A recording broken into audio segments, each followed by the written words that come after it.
누가복음 7장 1절에서 17절 말씀입니다. 예수께서 모든 말씀을 백성에게 들려주시기를 마치신 후에 가버나움으로 들어가시니라. 어떤 백부장의 사랑하는 종이 병들어 죽게 되었더니 예수의 소문을 듣고 유대인의 장로 몇 사람을 예수께 보내어 오셔서 그 종을 구해주시기를 청한지라. 이에 그들이 예수께 나와 간절히 구하여 이르되 이 일을 하시는 것이 이 사람에게는 합당하니이다. 그가 우리 민족을 사랑하고 또한 우리를 위하여 회당을 지었나이다 하니 예수께서 함께 가실새 이에 그 집이 멀지 아니하여 백부장이 벗들을 보내어 이르되 주여 수고하지 마옵소서. 내 집에 들어오심을 나는 감당하지 못하겠나이다. 그러므로 내가 주께 나아가기도 감당하지 못할 줄을 알았나이다. 말씀만 하사 내 하인을 낫게 하소서. 나도 남의 수하에 든 사람이요 내 아래에도 병사가 있으니 이더러 가라 하면 가고 저더러 오라 하면 오고 내 종더러 이것을 하라 하면 하나이다. 예수께서 들으시고 그를 놀랍게 여겨 돌이키사 따르는 무리에게 이르시되 내가 너희에게 이르노니 이스라엘 중에서 이만한 믿음을 만나보지 못하였노라 하시더라. 보내었던 사람들이 집으로 돌아가 보매 종이 이미 나아 있었더라. 그 후에 예수께서 나인이란 성으로 가실새 제자와 많은 무리가 동행하더니 성문에 가까이 이르실 때에 사람들이 한 죽은 자를 메고 나오니 이는 한 어머니의 독자요 그의 어머니는 과부라.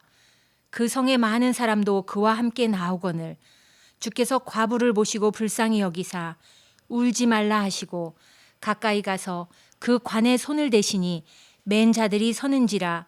예수께서 이르시되 청년아 내가 네게 말하노니 일어나라 하시매 죽었던 자가 일어나 앉고 말도 하거늘 예수께서 그를 어머니에게 주시니 모든 사람이 두려워하며 하나님께 영광을 돌려 이르되 큰 선지자가 우리 가운데 일어나셨다 하고 또 하나님께서 자기 백성을 돌보셨다 하더라.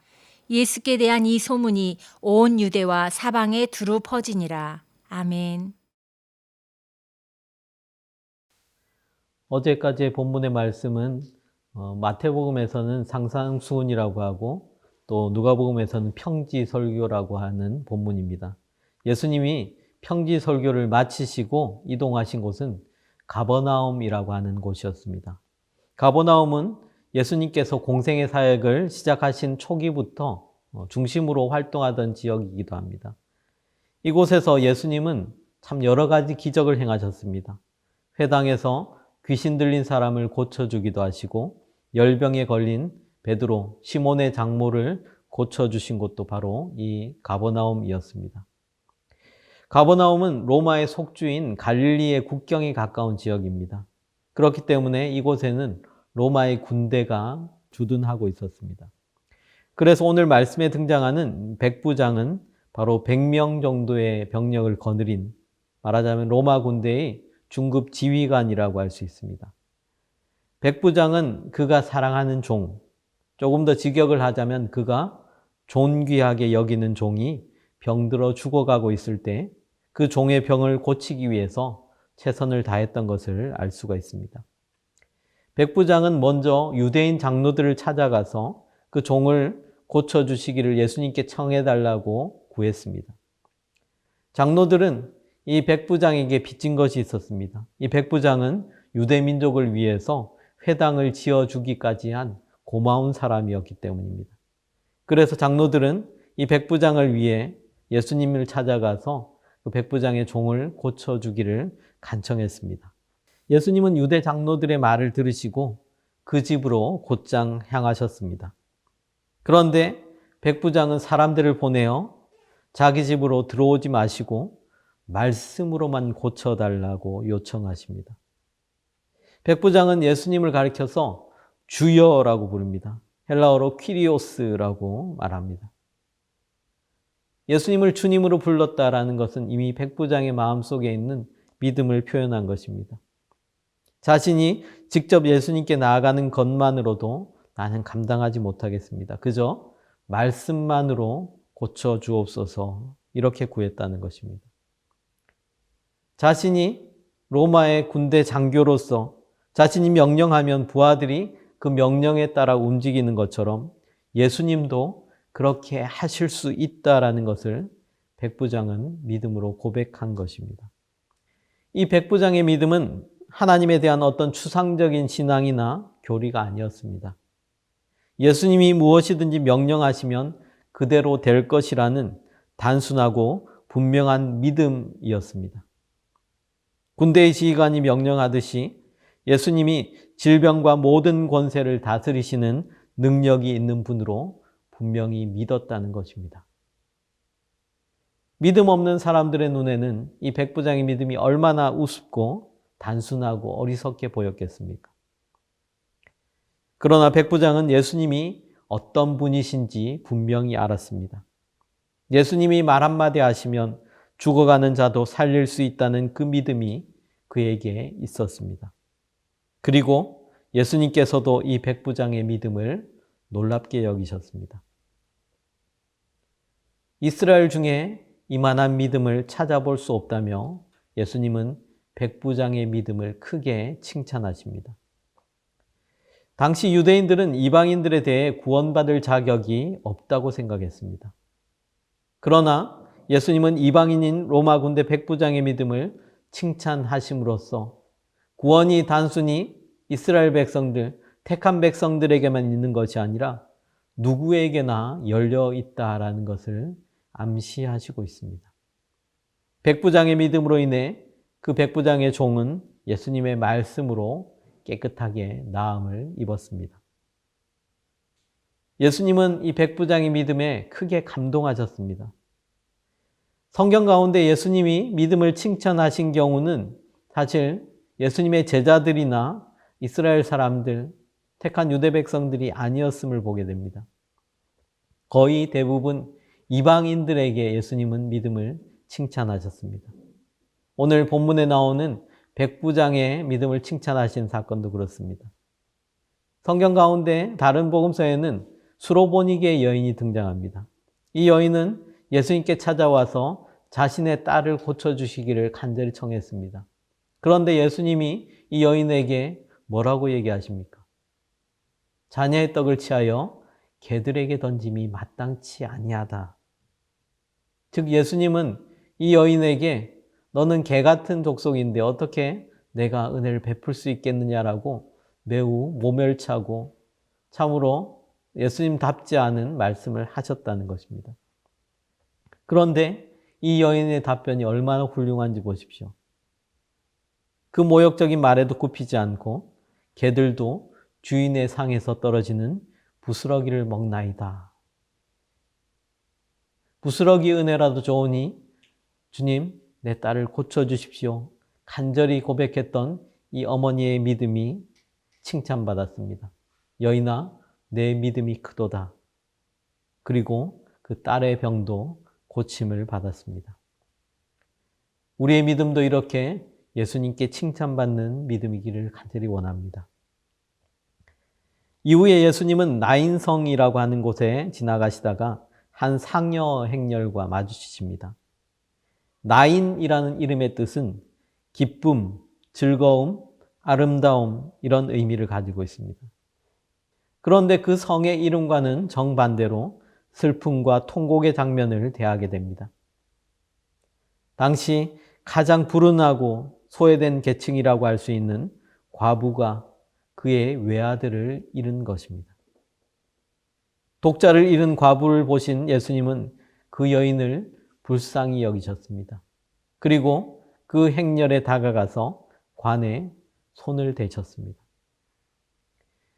유대인들의 정결법에는 시체에 손을 대는 것은 굉장히 부정한 행위로 여겼습니다. 그런데 예수님은 그것에 개의치 않으시고 관에 손을 얹으셨고 그 아들의 생명을 다시 살리셨습니다. 구약에도 이와 비슷한 사건이 등장합니다. 열왕기상 17장에 선지자 엘리야가 사렙다 과부의 아들을 살린 이야기가 나옵니다. 엘리야의 경우 이 아들을 살리기 위해서 죽은 아들의 몸 위에 자신이 직접 누워서 그를 살렸지만은 예수님은 오직 말씀만으로 그 아들을 살리셨음을 보게 됩니다. 이 예수님의 기적을 본 사람들이 예수님을 큰 선지자로 여겼다라고 성경은 말씀하고 있습니다.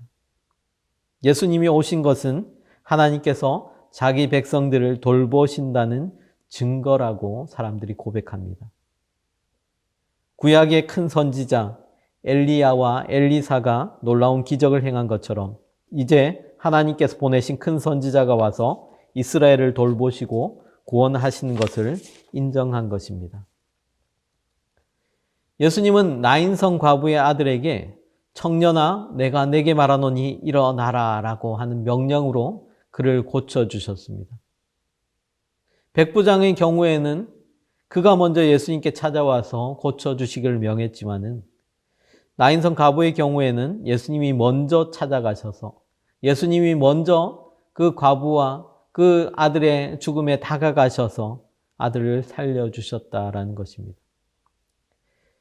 과부는 남편을 잃고서 큰 슬픔과 절망과 어려움을 겪었을 것입니다.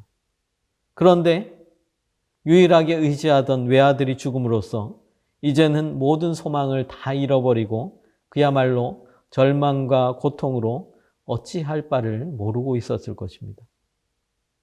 그 여인이 겪었고 또 앞으로 겪게 될 그 아픔과 고통을 예수님께서는 아시고 직접 찾아오셨습니다. 그의 절망이 소망이 되게 하셨습니다. 죽은 자를 살리심으로써 예수님 그 자신이 생명이며 참된 길임을 분명히 보여주셨습니다. 우리 구원의 문제에 있어서도 항상 하나님께서 우리에게 먼저 찾아오시는 분임을 우리는 알 수 있습니다. 우리가 죄에 빠져 신음할 때, 감당할 수 없는 고난으로 눈물을 흘릴 때 우리에게 찾아오셔서 먼저 손 내밀어 주시는 분이 우리 주님이십니다. 주님이 찾아오실 때 우리는 주님이 내미신 손을 붙잡으면 되는 것입니다.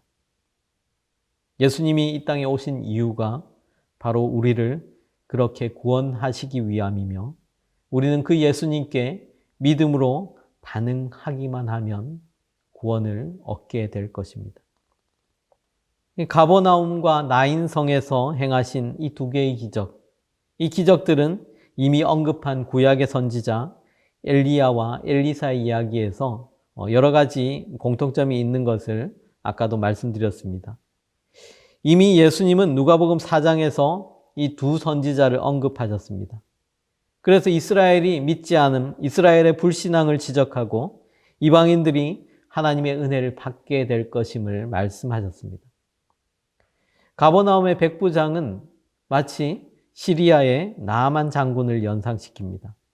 나인성 과부는 바로 언급한 사렙다 과부를 연상시킵니다. 결국 이 두 사건을 통해서 예수님은 이렇게 말씀하시는 것입니다.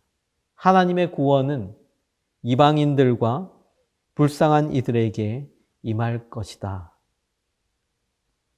예수님의 관심은 항상 연약한 자들, 소외된 자들에게 있었음을 기억해야 할 것입니다. 누가는 이 이야기를 통해서 예수님이 이스라엘의 위대한 두 선지자 엘리야와 엘리사의 전통을 이어받은 큰 선지자임을 드러냅니다. 선지자로서 예수님은 기적을 행하시고 하나님의 말씀을 통해 백성을 구원하시는 분이십니다. 그리고 이 구원을 받을 자들은 단지 택함받은 이스라엘 백성들만이 아님을 알려주십니다. 예수님의 구원의 수혜자는 특정 민족이나 특정 계층이 아닌 모든 사람들이라는 것입니다.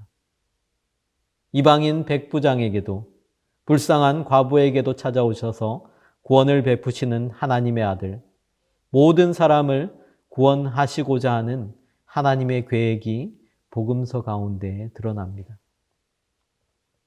우리는 구원의 문제에 있어서 때로 오해할 때가 있습니다. 구원받을 사람이 정해져 있다. 하나님의 구원은 예정되어 있다라고 여깁니다.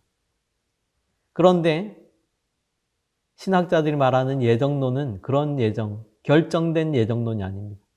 하나님의 예정은 늘 모든 사람에게 열려 있습니다. 잘못된 이단 종교에서 얘기하는 14만 4천 명만 구원받을 것이다. 특정한 것을 이룬 사람들만 구원받을 것이다. 라는 이야기는 헛된 이야기입니다. 예수님은 이 땅에 오실 때 모든 사람을 구원하시기 위해서 오셨다라는 것입니다. 그 구원의 소식, 그 구원을 기쁨으로 누리시는 저와 여러분들 되시길 바랍니다. 이 땅에 참된 빛으로 오신 예수님, 참된 생명으로 이 땅에 오신 예수님, 사망 권세를 깨치고 부활 승리하셔서 우리에게 참 소망을 주신 주님께 나아갈 때 우리 삶에 소망과 기쁨이 임하게 될 것입니다. 오늘 하루도 그 주님과 동행하며 하나님 주시는 놀라운 평안과 축복을 누리시는 한 날 되시기를 우리 주 예수님의 이름으로 간절히 축복합니다.